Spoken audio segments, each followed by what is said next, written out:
अगर आप UPSC civil service exam के लिए तैयारी कर रहे हैं या किसी अन्य गवर्नमेंट जॉब के लिए कॉम्पिटिटिव एग्जाम की तैयारी कर रहे हैं तो खुद को करंट अफेयर्स से अपडेट रखना बहुत ज़रूरी है। जनरल स्टडीज से अपडेट रखना बहुत ज़रूरी है और इसमें हम आपकी मदद करते हैं। लगभग 10 मिनट में ही आप उन खबरों से और खबरों के जो अपडेट्स आपको जानने चाहिए वो आपको मिल जाते हैं इस बुलेटिन में, जिसका नाम है KSG news for aspirants. KSG news for aspirants की शुरुआत करते हैं भारत की पहली extreme weather event hotspot mapping से। CEEW यानी council on energy, environment and water के एक स्टडी के मुताबिक भारत के 75% से अधिक जिलों में जलवायु परिवर्तन का भयानक रूप देखा गया है। भारत में 75% से ज्यादा जिलों के करीब 64 करोड़ लोगों के घर चक्रवात, बाढ़, सूखा, गर्मी और शीतलहर जैसी चरम जलवायु घटनाओं के केंद्र हैं। एक्सट्रीम वेदर इवेंट्स पर CEEW की स्टडी रिपोर्ट के हाईलाइट समझिए। इन एक्सट्रीम इवेंट्स की फ्रीक्वेंसी, इंटेंसिटी और अनप्रेडिक्टेबिलिटी हाल के दशकों में बढ़ी है। भारत ने 1970 से 2005 के बीच 35 सालों में 250 एक्सट्रीम क्लाइमेट इवेंट्स को देखा है और तब से सिर्फ 15 वर्षों में ही इस तरह के 310 घटनाओं को दर्ज किया गया है। पिछले 50 वर्षों में बाढ़ की घटनाओं की फ्रीक्वेंसी लगभग 8 गुना बढ़ गई है। बाढ़, landslides, heavy rainfall, hello storms, thunder storms और बादल फटने जैसी घटनाओं में 20 गुना तक वृद्धि हुई है। मानसून के दौरान बारिश के दिनों की संख्या में कमी आई है, वहीं एक ही दिन में भयंकर वर्षा की घटनाओं में वृद्धि हुई है, जिससे बाढ़ आ रही है। 40% से अधिक बाढ़ की आशंकाओं वाले क्षेत्रों में सूखा देखा गया है, जबकि इसके विपरीत जिन हिस्सों में बाढ़ कम आती थी वहां पैटर्न में बदलाव पाया गया है। माइक्रो क्लाइमेटिक जोन शिफ्टिंग से जुड़े कुछ फैक्ट समझिए। माइक्रो क्लाइमेटिक जोन या ऐसे क्षेत्र जहां का मौसम आसपास के क्षेत्रों से अलग होता है, भारत के विभिन्न जिलों में स्थानांतरित हो रहे हैं। माइक्रो क्लाइमेटिक जोन में बदलाव से सेक्टरों में भारी व्यवधान पैदा हो सकता है। वार्षिक औसत तापमान में हर 2 डिग्री सेल्सियस की बढ़ोतरी से कृषि उत्पादकता में 15 से 20% की कमी आएगी। माइक्रो क्लाइमेटिक जोन में इस बदलाव के पीछे पहचाने जाने वाले कुछ कारण भूमि उपयोग के पैटर्न में बदलाव, इंक्रोचमेंट से वेटलैंड्स और नेचुरल इकोसिस्टम गायब हो जाना और अर्बन हीट आइलैंड जो स्थानीय स्तर पर गर्मी का जाल है। जलवायु से जुड़ी एक और स्टडी समझिए। विश्व कार्बन डाइऑक्साइड उत्सर्जन पर ग्लोबल कार्बन प्रोजेक्ट दर्जनों अंतरराष्ट्रीय वैज्ञानिकों का एक आधिकारिक समूह है जो उत्सर्जन पर नजर रखता है। इसने गणना की कि दुनिया ने 2020 में 34 billion metric ton carbon dioxide हवा में घोल दिया होगा। Global carbon project study report के facts for you to remember देखिए। जनरल सिस्टम साइंस डेटा में 10 दिसंबर 2020 को प्रकाशित एक अध्ययन के अनुसार ये 2019 के आंकड़े 36.4 बिलियन मीट्रिक टन से कम है। ये गिरावट आई है क्योंकि लोग घरों में रह रहे हैं, कार और विमान से कम यात्रा कर रहे हैं और महामारी के समाप्त होने के बाद उत्सर्जन में वापसी उछाल आने की उम्मीद है। ग्राउंड ट्रांसपोर्टेशन कार्बन डाइऑक्साइड के उत्सर्जन का लगभग 5वां हिस्सा बनाता है। संयुक्त राज्य अमेरिका में उत्सर्जन में 12% और यूरोप में 11% की कमी आई, लेकिन चीन में यह कमी थी सिर्फ 1.7%। ये ऊर्जा के उपयोग, औद्योगिक उत्पादन और दैनिक गतिशीलता की गणना पर आधारित डिटेल रिपोर्ट है। 2020 में भी गिरावट के साथ दुनिया ने औसतन हर सेकंड में 1075 मीट्रिक टन कार्बन डाइऑक्साइड हवा में घोल डाला।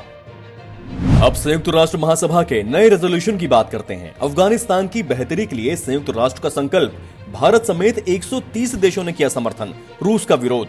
अफगानिस्तान की स्थिति पर संयुक्त राष्ट्र महासभा में हुई चर्चा में अफगान सरकार और तालिबान के बीच चल रही शांति वार्ता की सराहना की गई। साथ ही तालिबान, अलकायदा, इस्लामिक स्टेट के आतंकी हमलों से बचाव के लिए कदम बढ़ाए जाने की आवश्यकता भी जताई गई। अफगानिस्तान पर पेश 15 पेज के संकल्प पत्र का भारत समेत 130 सदस्य देशों ने समर्थन किया, जबकि रूस ने संकल्प के विरोध में वोट दिया। चीन, पाकिस्तान और बेलारूस ने मतदान का बहिष्कार किया, जबकि कुल 193 देशों में से 59 ने मतदान प्रक्रिया में भाग नहीं लिया। इस रेजोल्यूशन के हाइलाइट जान लीजिए। संकल्प पत्र में शांति, सद्भाव, लोकतंत्र, कानून का राज, स्वच्छ और प्रभावी प्रशासन, मानवाधिकार, नशीले पदार्थों के खिलाफ अभियान, सामाजिक व आर्थिक विकास और क्षेत्रीय सहयोग के लिए साथ देने की बात कही गई है।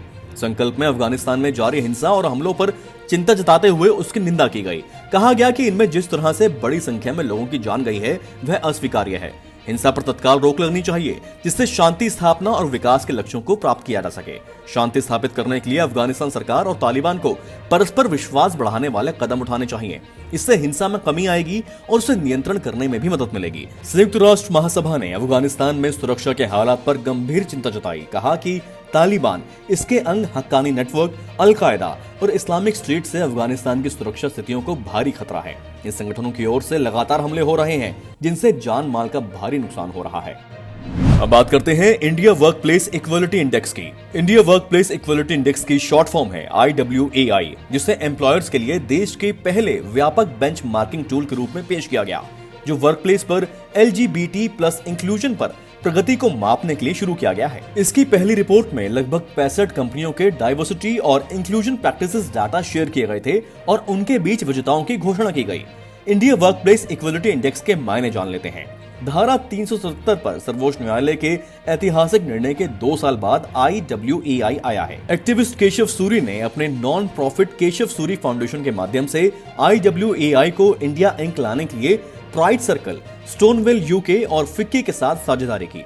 21 कंपनियों ने गोल्ड कैटेगरी के तहत जीत हासिल की, जबकि 18 को सिल्वर के तहत रखा गया और 13 को मिला ब्रॉन्ज। इंडेक्स 9 क्षेत्रों को मापता है: policies and benefits, employee life cycle, employee network group, allies and role models, senior leadership, monitoring, procurement, community engagement and additional work। आगे बढ़ते हैं। बुनियादी ढांचा परियोजनाओं को समर्थन देने के लिए VGF योजना अधिसूचित की गई है। इससे जुड़े फैक्ट्स देखिए। वित्त मंत्रालय ने ढांचागत क्षेत्र की परियोजनाओं को वित्तीय समर्थन देने के लिए वायबिलिटी गैप फंडिंग यानी VGF योजना को अधिसूचित कर दिया।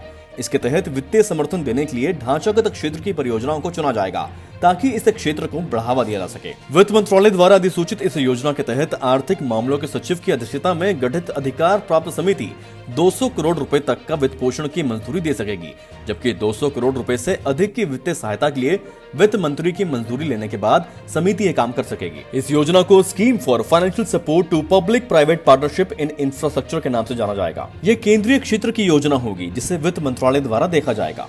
योजना तुरंत प्रभाव से अमल में आ जाएगी। आगे बढ़ते हैं। अफ्रीकी देश मोरक्को अब इजराइल के साथ पूर्ण राजनयिक संबंध स्थापित करने जा रहा है। इस डील का ऐलान करते हुए अमेरिका के राष्ट्रपति डोनाल्ड ट्रंप ने इसे ऐतिहासिक दिन बताया। मोरक्को अगस्त से अब तक इजराइल के साथ समझौता करने वाला चौथा देश बन गया है। इससे पहले संयुक्त अरब अमीरात, बहरीन और सूडान ने इजराइल के साथ दशकों पुरानी दुश्मनी को भुलाकर शांति समझौता किया। मोरक्को इजराइल के साथ पूर्ण राजनयिक संबंध बहाल करेगा और क्षेत्रीय शांति के लिए आर्थिक और सांस्कृतिक सहयोग को भी बढ़ाएगा। साथ ही तकनीक के क्षेत्रों में नवीन संबंधों को विकसित करने की भी कोशिश करेगा। मेडिकल साइंस से जुड़ी खबर की बात करते हैं। भारत के पहले mRNA टीके को मानव परीक्षण की मंजूरी मिल गई है।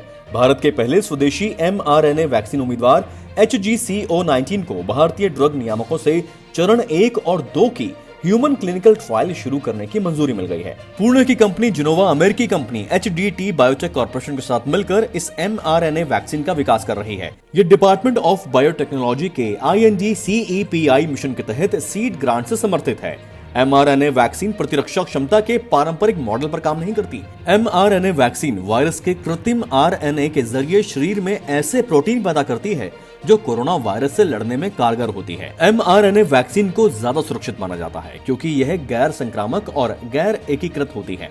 अमेरिकी कंपनी फाइजर और मॉडर्ना भी जो वैक्सीन बना रहे हैं वो भी mRNA मॉडल पर ही काम करती है।